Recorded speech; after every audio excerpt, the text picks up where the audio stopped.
play a little game called What's This Book About? Based on the cover alone, would you A, assume it's an innocent hockey romance with a little bit of hand-holding and maybe a gentle forehead kiss? Or B, expect the book to contain, let's just say, a lot more than just hand-holding? If you picked A, congratulations, you just fell victim to the cartoon cover romance trap.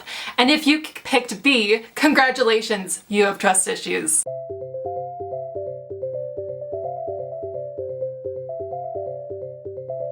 Welcome to Madison Avenue. I'm Maddie and this is Story Sketches, where I take characters from books I've recently read and bring them to life through digital art. Today is a little bit different. Today we are going to be discussing the very popular romance book Icebreaker by Hannah Grace. Icebreaker is one of the many romance book covers that has been illustrated by the incredibly talented cover artist Leni Kauffman, who is currently dominating the industry right now. Her art is stunning, it's visually appealing, it's very stylistic, there's no notes. However, it is also controversial in that her covers can be highly misleading. Icebreaker is not a young adult book. It is in fact as 18 plus as it can get. But if you just saw that in the store, you wouldn't know that, right? And apparently neither did Costco, because they put that bad boy right next to Diary of a Wimpy Kid, Wings of Fire, and fucking Dr. Seuss. You can't even blame the poor Costco employee for putting it there because it looks like something that you would find at the Scholastic Book Fair. I'm not even exaggerating. Look at this book from the Scholastic website that Leni Kauffman also illustrated that is rated 13 and up, and then compare it to Icebreaker. There's not any visual cues to make it look different or to suggest that one of these is more mature than the other. If you aren't on Book Talk or even aware of this book or in the romance novel fandom, you would never know that it contains enough smut to make a Victorian woman clutch her pearls and faint. Women enjoying reading smutty romance is nothing new. Back in the day, adult romance books used to look like this. It's also known as the Fabio, whatever. There was an aggressively oiled up man making prolonged eye contact with another woman whose clothes are practically falling off of her. But you look at it and you can tell that this is a romance novel and it's not for children. Now, romance novels have taken a big switch, especially in the last 10 years, where they look like this. It's all pastels, cute fonts, and sometimes it's vaguely flirty, but extremely PG covers for the most part, which is fine, except when it leads people to think that this book is young adult when it is absolutely not. And let's be real here, people do judge books by the cover. We can scream, read the synopsis, or look at the back of the book, but people don't do that. Books get tossed in a cart just based on the vibe alone. So when a book cover lands in the hands of a 12-year-old because it looked cute and innocent, that's when we have a problem. So for this episode of Story Sketches, I'm going to be redesigning the characters on the cover in the style that would be put onto a book cover. The Icebreaker book cover isn't bad at all, not necessarily, but it needs to do its job better. Book covers are designed to market to people, and this book is not marketed towards the right audience. I'm going to redesign the two of them in a way that actually reflects the content of the book without being explicit or gross or anything like that, but showing a little bit of tension. You know, making sure they're not leaving any room for Jesus.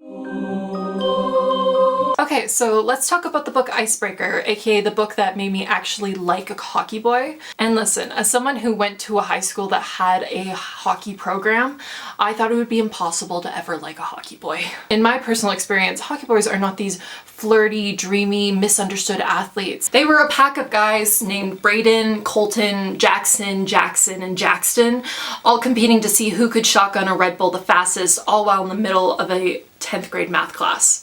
And yet, this book actually made me forget that. Almost. I have to say, as someone who is actually the target audience of this book, I'm a university student just like the characters, and I enjoy romance novels. It was super relatable. The banter was fun to follow along with, the story was interesting, it was relatable, and the romance was good. I saw Icebreaker on Book Talk. I knew that it was a very explicit, spicy novel, and I willingly signed up to read that kind of book. But imagine being like 12 years old and you pick up the novel because you think it's going to be cute and fun because it's a cute cover and maybe an introductory romance novel, and then being hit with explicit detailed sex scenes meant for a more mature audience. Now, I get it that age ratings for books are kind of open-ended. For example, I read The Fault in Our Stars when I was 10 years old, and yes, there is an actual sex scene in that book, but I, being a clueless and innocent child, didn't process that. I didn't even know what sex was at the time. I thought that they just had a fun sleepover, and I kind of thought they were just two sad teenagers hanging out in a hotel room in a foreign country.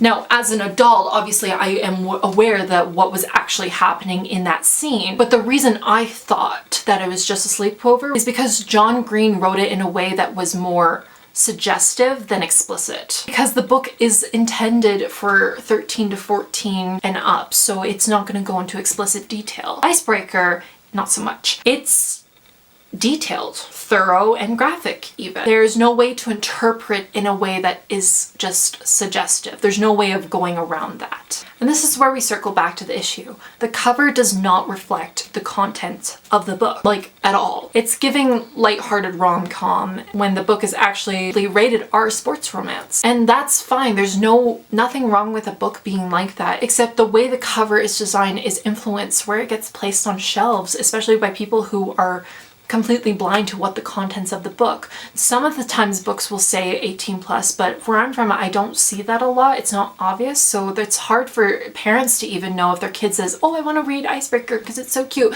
and their parents don't even think anything of it. There's no sticker on an album. Even a Taylor Swift album will have a couple swear words on it, and it will have to say parental advisory on the cover of it. But that's not how it works with books. It works with movies and music. There is explicit age ratings and they do have to show it, but we don't get with books because I think people have this idea that books can be completely innocent and it's just cute, but books can be very detailed. Very detailed. And that's how we end up with Icebreaker in the children's section of Costco and having a 13-year-old picking it up and reading things that are not intended for a 13-year-old. 13-year-olds shouldn't be reading smut written by adults and for adults. 13-year-olds should be reading smut written by other 13-year-olds on Wattpad. And let's not forget, it's not just the spice that's within the book. There's also heavy topics of eating disorders. And I do think that topic is handled very well within the book. It is still a very serious and potentially triggering subject, especially for teenagers and preteens who are still developing their relationship with their food and body image. A book with that kind of content shouldn't look completely innocent because it's not completely innocent. And honestly, that's not fair to the reader. So yeah, Icebreaker was very fun. I really did enjoy the book, but would I hand it to my younger cousin who just finished To All the Boys I've Loved Before? No. I'm not going to do that. And because I am an artist and I have a similar style to Leni Kauffman, I wanted to challenge myself to see if I could try and find a way to keep the essence of the book cover but still show that this isn't intended for younger audiences. Having a little bit of tension, having chemistry within the drawing of the characters and the way they're portrayed can give visual cues to people as they're shopping for a new book of, hey, maybe this book might contain something not appropriate for a young teenager or even a preteen. So you let me know, did I do this justice? Did I cover this topic well? Do you agree with me that romance novels have been going a little too innocent in the covers and have been very misleading? And do you think that romance novels should have a age rating and a sticker or something to tell people, and especially parents who are buying this for their kids, what the content is? This is something I've really wanted to talk about since I read the book and have just noticed so many books looking so innocent, and I've seen it on TikTok and Instagram of people giving this book to children for Christmas. That's not safe, honestly. So anyway, if you enjoyed this video, like and subscribe. I'm doing this weekly, so please follow along if you want to hear more book discussions and possible controversial topics, and watch someone draw as well at the same time. So thanks for hanging out with me. Bye!